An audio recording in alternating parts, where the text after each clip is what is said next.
நீங்கள் பார்த்து கொண்டிருப்பது புரட்சி நியூஸ் நேரலை செய்திகள்.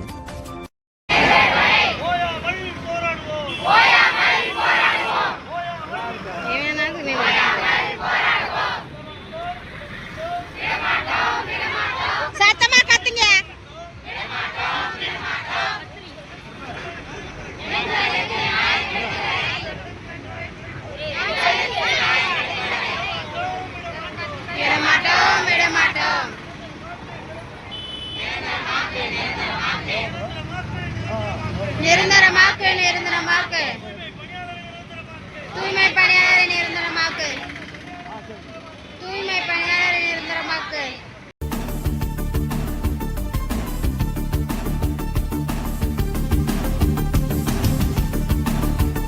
ஒப்பந்த முறையை ரத்து செய்து பணி நிரந்தரம் வழங்க வேண்டும் உள்ளிட்ட பல்வேறு கோரிக்கைகளை வலியுறுத்தி திருப்பத்தூர் நகராட்சியில் பணியாற்றும் ஒப்பந்த தூய்மை பணியாளர்கள் வேலைநிறுத்த போராட்டத்தில் ஈடுபட்டனர். திருப்பத்தூர் நகராட்சியில் கடந்த 13 ஆண்டுகளாக ஒப்பந்த அடிப்படையில் பணியாற்றி வரும் தூய்மை பணியாளர்கள் அரசால் நிர்ணயிக்கப்பட்ட குறைந்தபட்ச ஊதியம் மற்றும் அகவிலைப்படி வழங்கப்படவில்லை என்றும் நாளொன்றுக்கு வெறும் ரூபாய் 300 மட்டுமே வழங்கப்படுவதாகவும் குற்றம் சாட்டினர்.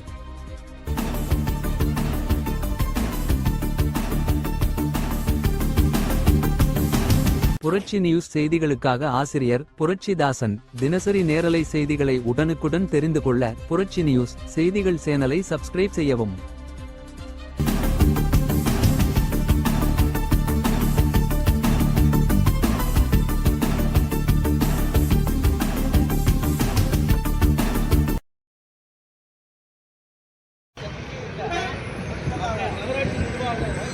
தலைமைச் செயலாளர் அடுத்த வாரம் கைகாலம் கோமலாவை சம்பந்தமாக நம்ம முடிவெடுக்க போகிறோம். பாலிசி அரசு கொள்கை முடிவெடுக்க ஒரு கலந்தாய்வு வச்சிருக்கோம். அது இருக்குன்னா இனி வரும் காலங்களில் தூய்மைப்பணிகளை தனியாக இருக்கக்கூடாது. பேன் பண்ணுங்க. எல்லாரையும் பணி நிரந்தரத்தை நான் கேட்டது என்ன பண்ணலாம், இந்த மாதிரி நிறைய புகார் வந்துருக்குன்னு கேட்டதுக்கு பர்மனன்ட் பண்ணிக்கணும்னா இந்த பிரச்சனைக்கு அடங்கணும். ஆட்டோமேட்டிக்காக உங்களுக்கு சேலரி சொல்லி கொடுக்கணும். நியாயமான ஒரு கான்ட்ராக்டாக ஒவ்வொரு தொழிலாளிக்கும் இவ்வளோ சம்பளம் இவ்வளோ கொடுத்துருக்கோம் அப்படின்னு ஒரு சேலரி ரெசிப்ட் இது வரைக்கும் கொடுத்துருக்காங்களா? இல்லை.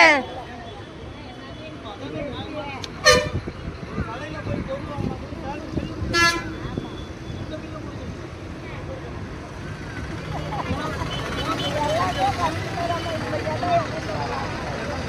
சரி, அந்த பில்லு கொடுக்கறது நம்மளுக்கு 6000 நம்மளுக்கு மாசம் ஒதுக்குண்டே அவர் நாங்கள் மெட்ராஸ் போனோங்க இல்லையா, அன்னைக்கு சொன்னா